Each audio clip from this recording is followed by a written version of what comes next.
In this video, I will show you how to share your screen and show a PowerPoint or video on Zoom. First, open the Zoom Workspace. Also, make sure you have your PowerPoint and video you want to share already opened on your computer. Then, you want to go to Zoom Workspace, select the drop-down arrow on New Meeting, check Use My Personal Meeting ID, and choose Copy ID.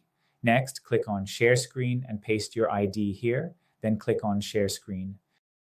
From here, you will see all available screens you can share based on the applications you opened.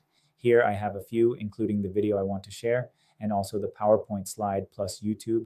You can also share documents under the Documents tab and also custom sharing under Advanced. Before screen sharing, you can show only your screen, which is the default option, or you can choose your webcam alongside your screen. For this example, we will only share our screen. Also, make sure to check the Share Sound box if you want to share the sound from your videos or any other media sounds from your computer. Once you are happy with the setup, it is time to select the screen you want to share. I choose the video I opened and click on Share.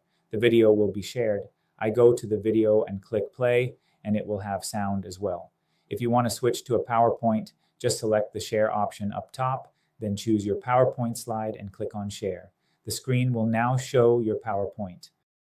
Finally, when you are done sharing, just click on the Stop Sharing button here, and your screen share will end. Thanks for watching.